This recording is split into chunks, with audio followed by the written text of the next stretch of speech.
আসসালামু আলাইকুম রহমতুল্লাহ।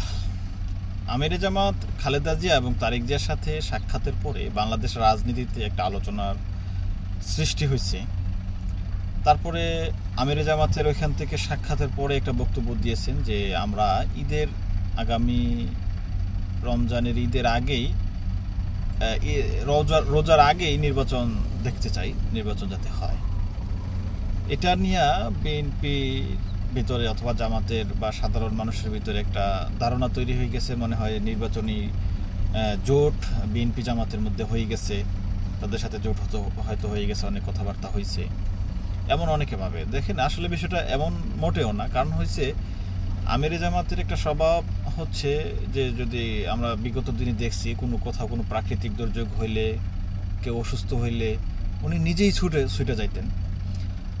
আর বিএনপির সাথে জামাতের একটা যুগপৎ আন্দোলন কর্তৃক একটা ভালো একটা সম্পর্ক আছে, অনেক দায়বদ্ধতা আছে। সেই জায়গা থেকে আমিরে জামাত খালেদা জিয়া এবং তারেক জিয়ার সাথে গেছে, সাক্ষাৎ করতে গেছে অথবা খালেদা জিয়াকে দেখতে গেছে। সেখানে হয়তো কিছু কথা হয়েছে, রাজনৈতিক ব্যক্তিরা এক জায়গায় হলে কিছু কথা হবে, এটাই স্বাভাবিক।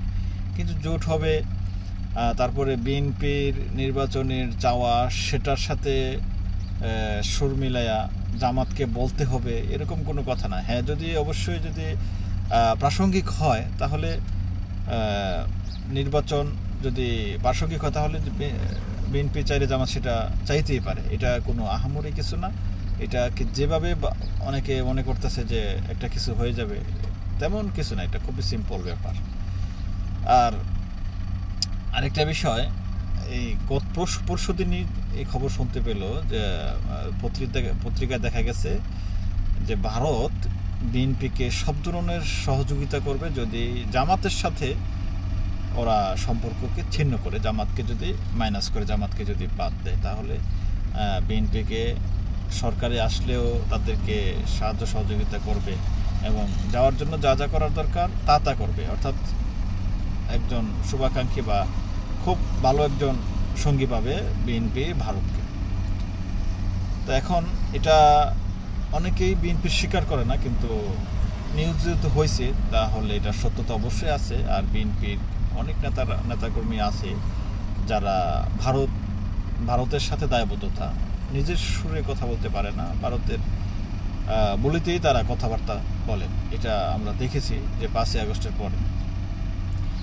তো এখানে যদি এই হিসাবে আমরা দেখতে পাই, যখন 5ই আগস্টের পরে ছাত্র দলের সভাপতির সাথে তাদের অফিসে নয়াপল্টনে গিয়েছিল ছাত্র শিবিরের সভাপতি দেখা হয়েছে, কথাবার্তা হয়েছে, সব কিছু হয়েছে। এখানে ছাত্র দলের সভাপতি শর্ত জুড়ে দিছে যে আমাদের সাথে যে কথাবার্তা হলো সেটা যাতে পাবলিকলি না বলা হয়, মানে এটা কোনো পত্রিকায় বা কোনো কিছু যাতে মানে না দেওয়া হয়, অফিসিয়ালি যাতে কোনো কিছু না দেওয়া হয়।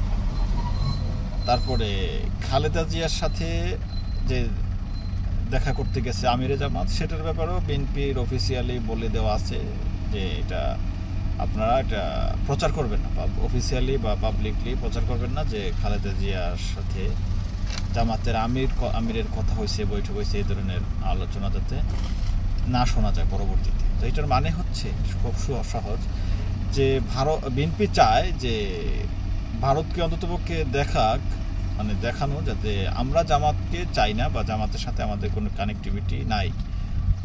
সেজন্য এত মানে দূরত্ব সৃষ্টি আর মিডিয়ার সামনে এসে বলা যে আমরা জামাতের সাথে আমাদের এই সম্পর্ক, জামাত ভালো না, তারপর স্বাধীনতার বিষয়টা না হয়, যুদ্ধাপরাধ, এগুলি আলোচনা করা হয়।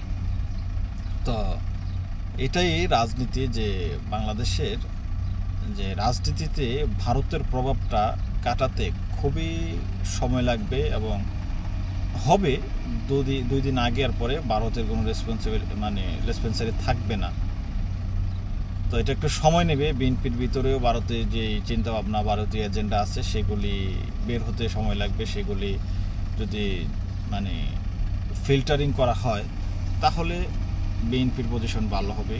আর বিএনপির একটা জনপ্রিয়তা আছে, মানুষের ভিতরে বিএনপির প্রতি একটা দুর্বলতা আছে বাংলাদেশের জনগণের। এটা শুধু এই কারণে যে ভারত বিরোধিতার কারণে। যারাই বিএনপি ভারতের সাথে মানে বন্ধুত্ব, ভারতের সহযোগিতা নিয়ে বাংলাদেশে সরকারে আসা বা সরকারে থাকা এগুলো চিন্তা করতেছেন, তারা বাংলাদেশের জনগণের আকাঙ্ক্ষার বাইরে গিয়ে করতেছেন।